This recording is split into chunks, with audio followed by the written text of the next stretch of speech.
আসসালামু আলাইকুম।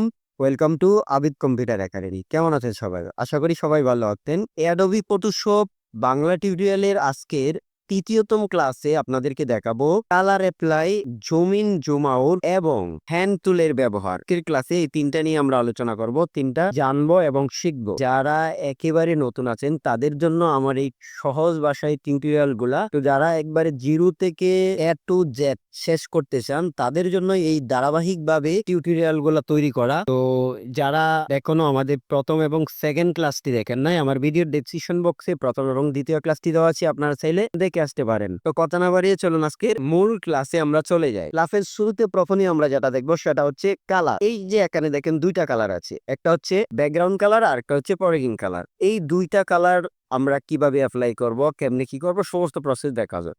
ধরুন আমি আমি ফাইলে গেলাম, ফাইলে যাওয়ার পরে নিউ এ ক্লিক করলাম, ক্লিক করার পরে এখান থেকে একটা পেজ নিলাম। এখন এই যে আমি একটা পেজ নিছি, এখন অপশনটা হচ্ছে যে আমরা যে নতুন পেজটা নিলাম এই পেজটাকে যদি আমরা কালার করতে চাই, আমরা কালার কিভাবে করব। একটা জিনিস মনে রাখবেন যে আমরা যতই কাজ করি না কেন সবগুলা কিন্তু কিবোর্ডের শর্টকাট যদি আমরা জেনে থাকি, যে জানবো, তাহলে কিন্তু খুব দ্রুত সময়ে আমরা কাজ করতে পারবো। তো কথা হচ্ছে যে আমরা কিবোর্ডের শর্টকাট কি আমরা মুখস্থ করব না। আপনি যখন কাজ করতে থাকবেন, করতে করতে করতে করতে আপনার এমন একটা পর্যায়ে যাবে তখন কিবোর্ডের সব বাটনগুলাই এবং শর্টকাট কিগুলো আপনার অটোমেটিকলি মুখস্থ হয়ে যাবে। কোনটা কোন সময় কোনটা অ্যাপ্লাই করতে হবে, কোনটা ব্যবহার করতে হবে, সবকিছু কিন্তু মাথায় চলে আসবে অটোমেটিকলি। তো আমরা যেহেতু এই কালারটা অ্যাপ্লাই করব, যদি আমরা এই ব্যাকগ্রাউন্ড কালারটা যদি আমরা এই পেজে অ্যাপ্লাই করতে চাই তাহলে আমাদের কি করতে হবে? কন্ট্রোল প্লাস ডিলেটে যদি আমরা ক্লিক করি তাহলে এই যে ব্যাকগ্রাউন্ডের যে কালারটা আছে এই কালারটা এখানে অ্যাপ্লাই হয়ে যায়। কোন কালারটা? ব্যাকগ্রাউন্ডে থাকা যে কালারটা সেই কালারটা এখানে অ্যাপ্লাই হয়ে গেছে। তো প্রোগ্রামের যে কালারটা আছে এই কালারটা যদি আমরা এখানে এপ্লাই করতে চাই তাহলে কিবোর্ডের শর্টকাট কি নিব? তো যদি আমরা নিতে চাই কিবোর্ডের শর্টকাট নেওয়ার জন্য আমরা যদি অল্ট প্লাস ডিলেটে ক্লিক করি তাহলে দেখেন এখানে হোয়াইট কালার আছে, এটা কিন্তু এখন হোয়াইট কালার হয়ে গেছে। তো আমরা চাইলে কিবোর্ডের সাহায্যে এই কন্ট্রোল প্লাস ডিলেটে ক্লিক করি তাহলে আমাদের ব্যাকগ্রাউন্ড কালারটা এখানে চলে আসবে। এখন কথা হচ্ছে এই যে কালারটা, এই কালারটাকে যদি আমরা চেঞ্জ করতে চাই তাহলে আমরা কিভাবে চেঞ্জ করব? চেঞ্জ করার জন্য আমি যদি এই উপরের কালারটাই ক্লিক করি, এখানে দেখেন ফরগ্রাউন্ড কালারটাই আমি ক্লিক করলাম, ক্লিক করার পর এখানে দেখেন কালার ম্যানেজমেন্ট আছে এবং এই পাশে দেখেন একটা স্লাইড দেওয়া আছে, এই স্লাইডে আবার এই পাশে দেখেন এই যে সুন্দর করে কিন্তু আমাদের একটা আইকন দেওয়া আছে। আমরা যদি এটাকে যদি উপর নিচ করি, ধরেন উপরে উপরে গেলাম, উপরটাকে নিচে আইলাম, তো এখান থেকে যদি আমি এই কালারটা সিলেক্ট করি, এই কালারটা সিলেক্ট করে যদি আমি এই পাশে ক্লিক করি অথবা এই পাশে ক্লিক করি, এখানে দেখেন হোয়াইট কালার। আর যদি এই পাশে সরাসরি ক্লিক করি তাহলে এখানে দেখেন আরেকটা কালার চলে আসছে। এখন যদি যদি আমি ওকেতে ক্লিক করি, ওকেতে ক্লিক করার সাথে সাথে দেখেন এখানে কালারটা কিন্তু আমার চেঞ্জ হয়ে গেছে। ঠিক তেমনইভাবে যদি আমি নিচের কালারটাও যদি ব্যাকগ্রাউন্ড কালারও চেঞ্জ করতে চাই, আমি যদি একইভাবে যদি অন্য একটা কালারে ঠিক এভাবে আসি, আসার পরে যদি আমি ব্ল্যাক নিতে চাই ব্ল্যাকে ক্লিক করতে পারি। এটা মাউস যেদিকে ড্রপ করবেন সেদিকেই কিন্তু আপনার এটা চলে যাবে। তো আমি এটা একটু হলুদের আকারে রাখলাম। তো এই কালারটা আমি অ্যাপ্লাই করব। এর জন্য ওকেতে ক্লিক করব। আমারটা কালারটা দেখেন এই কালারটা অ্যাপ্লাই হয়ে গেছে। এখন কথা হচ্ছে আমরা যদি কালারে ক্লিক করার পর কালার পিকারে যদি আসি, আসার পরে আমরা এখানে কিছু অপশন দেখতে পাই, HSBRGB। এই যে অপশনটা আছে এখানে আমাদের না ধরাই ভালো।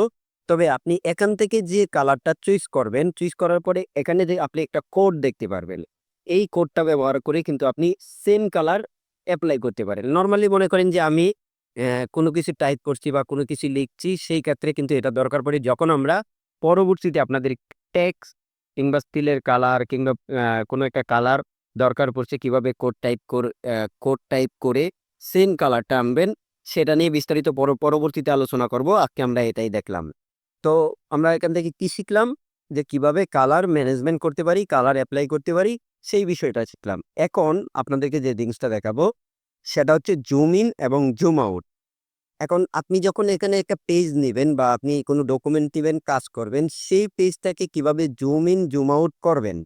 জুম ইন জুম আউট করার জন্য আমাদের প্রথম যে অপশনটা এখানে দেখেন এই যে জুমের অপশনটা আছে, আমরা যদি জুম টুলে ক্লিক করি, জুম টুলে ক্লিক করার পর আমরা উপর দিকে কিছু অপশন দেখতে পাই। এখানে দেখেন প্লাস এবং মাইনাস। আমি যদি প্লাসে ক্লিক করি, ক্লিক করার পরে এখানে যদি আমি মাউস ড্যাপ করে এভাবে চাপ দেই তাহলে দেখেন এটা কিন্তু বড় হচ্ছে।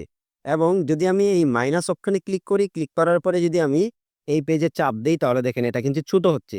যত ছোট আমি করা লাগে তত ছোট কিন্তু আমি করতে পারবো। আবার যদি জুম অপশনে ক্লিক করি, এখানে ক্লিক করি তাহলে এটা কিন্তু বড় হচ্ছে। তো জুম ইন জুম আউট আমরা এই জুম টুলের সাহায্যে কিন্তু করতে পারি। আবার আমরা যদি কিবোর্ড এবং মাউসের সাহায্যে করি তাহলে কি করতে হবে? আমরা অল্ট বাটন চেপে যদি ধরি তাহলে যদি আমরা রোলারটা ঘোরাই, দেখেন আমি মাউস ঘোরাচ্ছি, এটা কিন্তু অটোমেটিকলি জুম ইন এবং জুম আউট করতে পারছি। আমরা কিবোর্ডের সাহায্যে এবং মাউসের সাহায্যে করতে পারি। আবার যদি আমরা এই এখানে টুল টুল ব্যবহার করে করতে চাই সেটাও আমরা করতে পারতাছি। এখন গেল হচ্ছে জুম টুল। এখন আমরা যেটা দেখব সেটা হচ্ছে হ্যান্ড টুলের ব্যবহার। হ্যান্ড টুলটা দিয়ে আমরা কি করতে পারি? হ্যান্ড টুল মূলত হ্যান্ড টুল দিয়ে কি কাজ করা হয়? হ্যান্ড টুল দিয়ে আমরা কি কাজ করব? একটা জিনিস, নরমালি হ্যান্ড টুলের ব্যাপারটা হচ্ছে আমি যখন হ্যান্ড টুলে ক্লিক করব, ক্লিক করা অবস্থায় যদি আমি এই আমার নিউ পেজটাকে যদি আমি একটু ডান পাশে আনতে চাই, এটা ডান পাশে আনতে পারবো। আমি যদি মাউস ড্রপ করে এভাবে বাম পাশে আনি, মাউস ড্রপ করে কিন্তু বাম পাশে আনতে পারবো। ধরেন এটা যদি আমি এখনো উপরে তুলি, উপরে তুলতে পারবো, নিচে আনলে নিচে আনতে। এই হ্যান্ড টুলটার ব্যবহার হচ্ছে এটা, আমরা নিচের দিকে এই যে রোলারে আসি, এই রোলারে আসার পরে যদি আমরা এভাবে ক্লিক করি সব দিকে কিন্তু নিতে পারি। আমরা যদি উপরে উপরে নিতে চাই তাহলে এই যে কিন্তু এখানে যদি আমরা উপরে ক্লিক করি উপরে নিতে পারছি। সবচেয়ে আমাদের ইজি হয় যখন আমরা কোনো কিছু কাজ করব, তখন যদি আমরা হ্যান্ড টুলটা ব্যবহার করি। হ্যান্ড টুলের সাহায্যে কিন্তু আমরা খুব দ্রুতই, খুব অল্প সময়ে কিন্তু সব কিছু কাজ করতে পারতাছি। দেখেন আমি যেদিকেই মুভ করাবো সেদিকে কিন্তু এটা মুভ হবে। তো প্রত্যেকটা ডকুমেন্ট আপনি যখন কাজ করতে যাবেন, ছবির কাজ করেন কিংবা ডকুমেন্টের কাজ করেন, কোনো একটা ডিজাইনের কাজ করতে যাবেন, তখন কিন্তু আপনার এই টুলটা দরকার পড়বে। এটি কিন্তু গুরুত্বপূর্ণ একটি টুল। তো আজকে আমরা কি দেখলাম? কালার টুল, কালার অ্যাপ্লাই এবং হচ্ছে ঝুম টুল এবং হ্যান্ড টুল। তো এই ৩টার ব্যবহার আজকে আমরা দেখলাম। আগামী পরবর্তী ক্লাসে আমরা আরো বিস্তারিত টুলের ব্যবহার নিয়ে আলোচনা করব। এখনো যারা আমাদের চ্যানেলে নতুন আসছেন, যারা এখনো আমাদের চ্যানেলটি সাবস্ক্রাইব করেননি, প্লিজ চ্যানেলটি সাবস্ক্রাইব করে বেল বাটনটি বাজিয়ে দিবেন।